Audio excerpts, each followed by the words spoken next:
Y así llegamos a nuestro último segmento.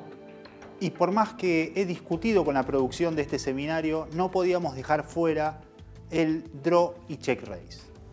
Básicamente estoy hablando de una jugada que surge luego de que uno puede analizar qué está haciendo bien y qué está haciendo mal en lo que a jugar online se refiere y se da cuenta que su success, ¿sí?, el éxito que ha obtenido con apuestas de continuación, jugando manos relativamente marginales como puede ser un rey 8 o un rey 6 suite o una mano de ese tipo, había bajado drásticamente al no conectar.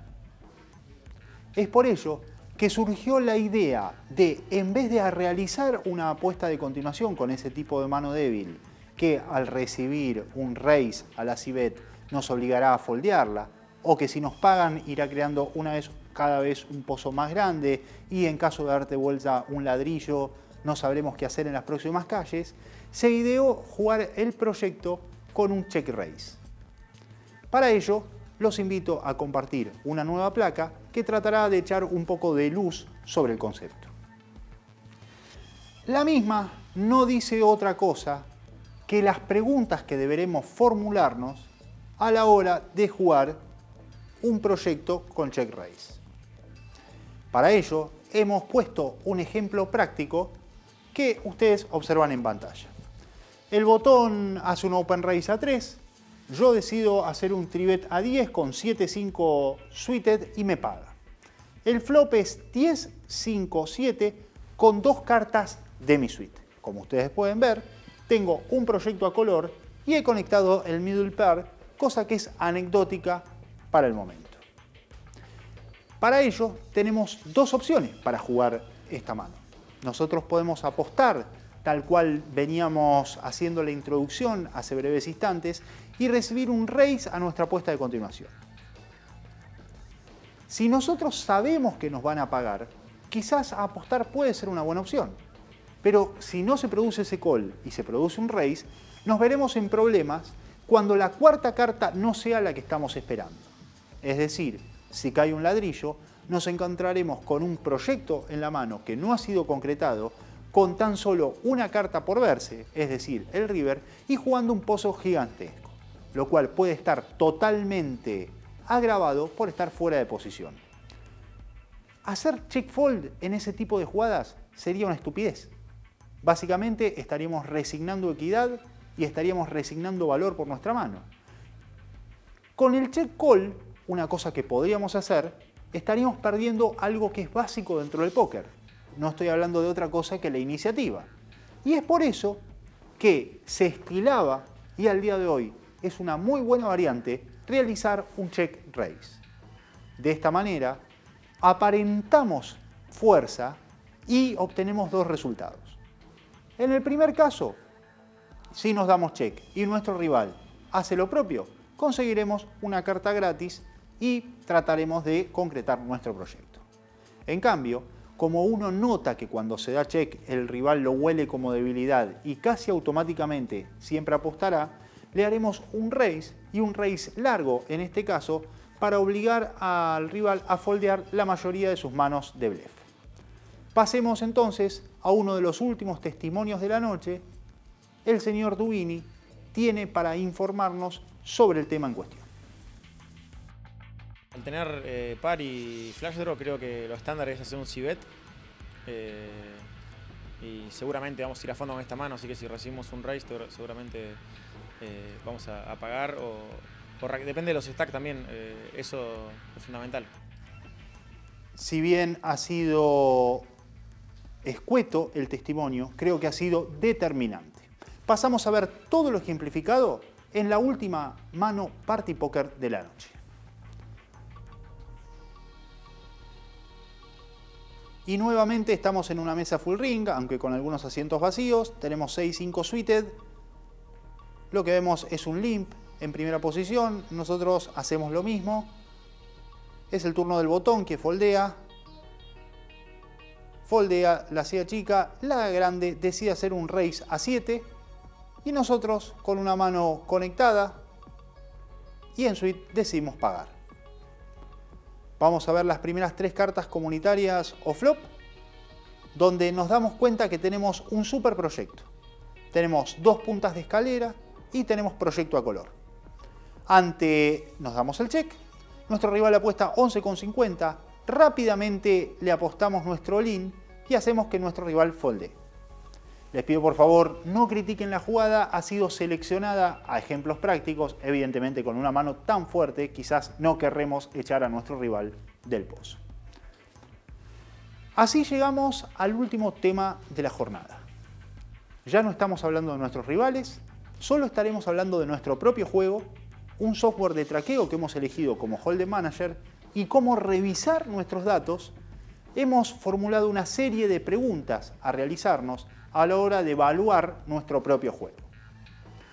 Como ustedes pueden ver, deberemos ir verificando a través de lo que se llaman filtros dentro del Hold'em Manager cuáles son las jugadas rentables y qué es lo que hemos hecho desde cada posición para así poder saber básicamente qué estamos haciendo bien y qué no. Fíjense en la placa en pantalla algunas de las preguntas que hemos seleccionado. ¿Cómo funcionan las partes de mi rango desde diferentes posiciones? Básicamente aplicaremos el filtro y veremos cómo estamos jugando la parte más alta del rango o la parte más baja de nuestro rango y ver cómo la misma impacta según la posición que ocupemos en la mesa. Una vez que sepamos eso y vemos si perdemos dinero, deberemos hacer los ajustes necesarios. ¿Cómo estoy jugando desde las ciegas? Y aquí hay un detalle clave. Todo el mundo empieza perdiendo dinero desde la ciega porque evidentemente es una apuesta obligada que uno no decide hacer. La idea es ver que ese nivel de pérdida disminuya, es decir, que no sea tanto como es originalmente. Para ello, quizás deban defender un poco más sus ciegas, quizás deban pagar un poco más de sus ciegas o quizás deban dejar de defenderlas tanto. ¿Cómo estoy jugando mis grandes manos? Es interesantísimo ver cómo funcionan ases y reyes desde las diferentes posiciones. Si estoy even con reyes, tendré leaks porque es una mano que nos debe hacer ganar dinero. Y así evaluar cada una de las posiciones, cada una de las grandes manos y ver qué hemos hecho bien y qué hemos hecho mal. ¿Qué tan rentables son mis tribets? ¿Estoy siendo demasiado agresivo y estoy tresbeteando un rango demasiado amplio? ¿Es muy factible que mis rivales se hayan percatado de cómo juego As-Rey, por ejemplo? Todos estos interrogantes pueden ser analizados a través de los filtros que nos brinda el Hold'em Manager y así podremos tratar de entender cuáles son los leaks de nuestro juego y una vez que lo sepamos corregirlos para dejar de ser jugadores perdedores y empezar a ganar dinero dentro del póker. Así las cosas, los invito a ver nuestro acostumbrado resumen final. Síganme.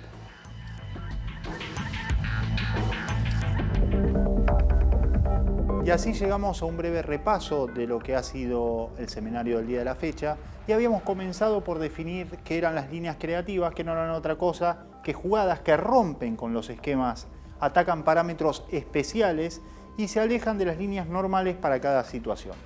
Recuerden, habíamos destacado las líneas específicas y otro tipo de cosas dentro del primer segmento. En cuanto a las líneas creativas, hablamos del robo de posición temprana y las preguntas que debíamos realizarnos. Si podemos llevarnos el pozo preflop, si podremos llevarnos el pozo postflop y qué hacer en caso de recibir otra cosa que un tribet. Pasábamos a otra cosa y habíamos hablado del limp de raise y si lo hacíamos, ¿cuánto deberíamos arriesgar? Otra pregunta que debíamos formularnos es qué tan a menudo iba a funcionar y si parecería extraño nuestro open limp. Una vez que teníamos estas variantes, íbamos a poder definir si hacerlo o no era rentable. Después pasamos al tribet desde posición temprana y media.